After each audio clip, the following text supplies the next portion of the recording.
May mentally na lang to yo. Tingnan pag ganito may mental. X cube over 3 minus x. Sayang yan, bahala ka. Wala rin yung sa aking ano. Wala rin. Patulog na lang dapat. Joke lang. Then magkakaroon tayo integral. So meron tayo number. Ito. Integral.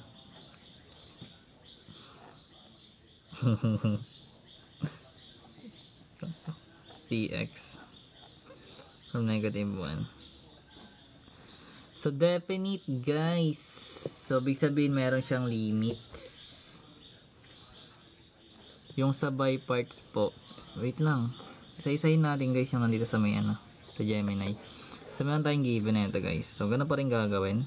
So basically integrate lang natin to. Magkakaroon tayo ng x cube over 3 kasi 3 yung exponent. Then minus 1 times x, that is negative x. From negative 1 to 1. So upper minus lower lagi.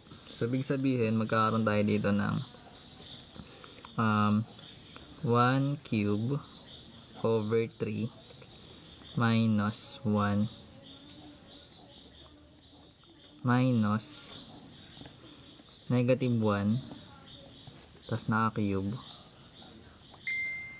over 3 minus negative 1. Then simplify na lang.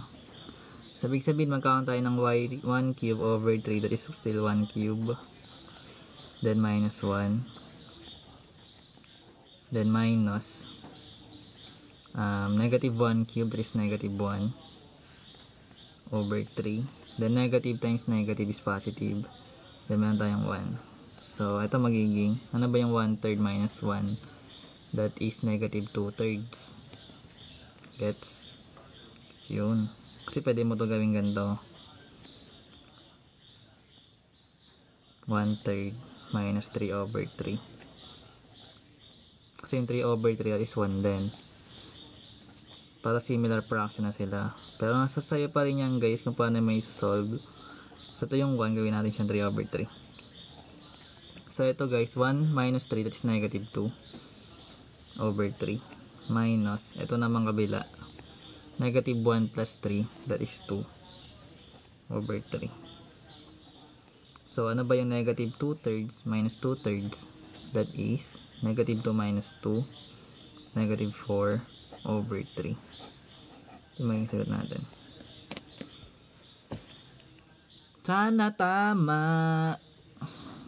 Ano na pindot? Negative 4/3 sa letter B. Panis.